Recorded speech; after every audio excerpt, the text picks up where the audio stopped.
Welcome back. This is The Sit Down, and I'm joined by singer Austin Mahone, who broke out on YouTube years ago and now has millions of fans around the world. Austin, welcome to AM to DM. Thank you for having me. We just noticed it's your initials and my initials. It is. It's our show. Perfect. It is our show. Thanks, everyone, for joining us on the Austin and David show. Now, I love this. Your fans are called Mahomies. Yeah. That's amazing. Who came up with that? Was that you or them who came up with it? It was me. It was you. Yeah.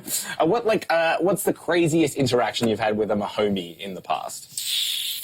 There's been so many. I would say I've had a few times where I'm leaving a show and I'm hopping in the van real quick, leaving, going out the gate, and I'll have a fan or two like jump in as the door's closing, and then into the car. And then I'm in close with a few girls, and they're just like. That sounds like a zombie apocalypse. It's a little scary sometimes, but yeah, there's definitely been some wild things where like I've opened up my hotel room and there's been like people in there and I'm like, holy crap, that sounds like a security problem. Yeah, right. Just turn right around, close the door, and just get in the room. Okay, so let's talk then. What advice do you have on a Mahomie that doesn't want to seem like they're insane and about to axe murder you? What advice do you have for like good fan conduct when like wanting to say hi to a celeb but not wanting to like freak them out like that? I would always say just keep it respectful. Always think like, if you were in that situation, like if you were like sitting down eating and, you don't want to wait for someone to be done eating, then. Fair enough. Yeah. Don't come over when you just come and respect things, Mouthful of pasta. Exactly. Yeah. I think that's fair. Yeah. Now, I want to go to this recent tweet of yours. You said, "Hello world, my new single is out now. Why don't we? And the new era is beginning." What can we expect in this new era of your music? You can expect some new singles coming out very soon. This is my first one. It's called Why Don't We? It just came out last week. Yep. And is it kind of like in this new era, you've been on sort of in the public eye for so long, since you were really young. I wonder, do you feel like a pressure, like some former young stars, to try to keep reinventing yourself, to show that you're kind of progressing as an artist? There's definitely a little pressure as far as, growing up and transitioning and wondering, what people are going to think as far as like the new music you're coming out with or just who you are now as a person. Like I feel like I've grown up so much in the past 7 years and my fans have grown with me. Yeah. So I don't really feel like too much pressure to where I'm like, what are they going to think if I post this or if I wear this? Like it's normal to me, and I feel like as we're all growing up together in the same kind of era. Yeah. It's natural. Yeah. Let's talk about YouTube for a sec, because that's where you got your start. You were kind of just self-starter. You made your name there. What advice do you have for kids that might want to follow you now in terms of how do they like build a brand for themselves on YouTube?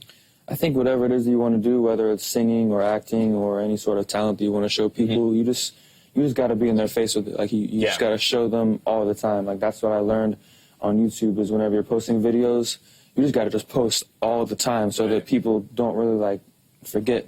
About what you posted last week or the week before, like almost every day type of stuff. And you're still really prolific on social media. I mean, do you feel like you can ever turn off if you're always posting all the time? Do you ever, when do you switch off? I mean, there's definitely times where I switch off where I'm just like, okay, I don't really feel like posting for a few days. Like, let me just live my life and do some things that I got to take care of. Then I'll update, some people. But it's just all about how you feel in the moment. If you want to post every day, you can. If you don't, like, there's no problem with that. Having come up in the kind of online world and knowing how important social media is to you, do you feel like closer to your fans than, say, other celebs who may not have had that experience? I just love letting my fans know, like, where I'm going to be and what I have coming up next, and I have that type of platform, so I'm very blessed and very lucky to have that type of platform and the fan base that I have, so I just love to just feed them with whatever I got, the good content, They're like my best friends. Let's talk about one of these platforms, Twitter. You've been on Twitter for a long time. I want to bring up this ancient tweet of yours from 2011. I'm sorry to embarrass you here. Ariana Grande, you should pick me, can you dig it?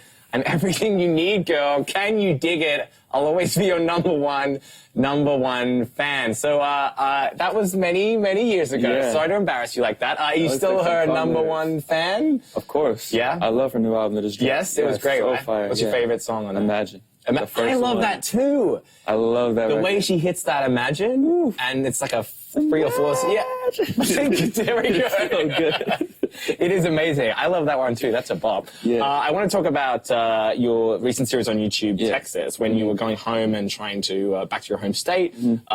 You were telling me before before we came on the air that you're living in LA at the moment. You've lived in Miami. What do you think is the biggest kind of difference between Texas from where you were living in Miami and LA? the biggest difference to me is Texas is just so laid back, and you know, compared to like LA and Miami, like there's just so many things going on. People are, you know, trying to, you know, make it in their careers, and everyone's running around, and Texas is just like, just chill. Like you're in the pasture, you're hanging out, you're watching the cows go by, or there's not really anywhere in the world in Texas, you know. It's just a different. Are there misconceptions people have about Texas and the rest of the country? Do you think? Yeah, people think that like, you know, we ride horses to work every day, or like, you know, go to school like you riding don't? cows. No. Okay. No, but I mean, you definitely see that. Like you'll just be driving down the street, or you know, just look over on the highway, and it'll just be fields of just nothing but animals. Yeah. Which is so cool. Yeah, that's cool. Yeah.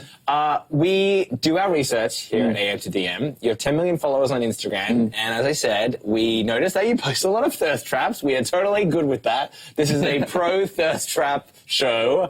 I have to ask, what advice do you have for me in terms of upping my thirst trap game? Like, what do I need to do to make sure that I'm setting a good trap for people to fall into? I'll give you 3 tips. Okay, here we go. Shirtless pictures. Yep. Babies. And puppies. Okay, for all 3 together. All like 3 break together, Instagram? yeah. Okay. Break it. I feel like we look a little different shirtless. So maybe I'll do some work before I get to that stage. No, but you can still post up in the gym. Like, people love that. That's an instant thirst trap for sure. Okay, people fall straight in. Good. Yeah. All right, there you go. Thank you. I'm going to appreciate it. When I get 10 million followers, I'm going to credit you. Thank you so much. Austin, thank you for joining us. Why Don't We is out now. More AM to DM is up next. Thank you so much. Thank you.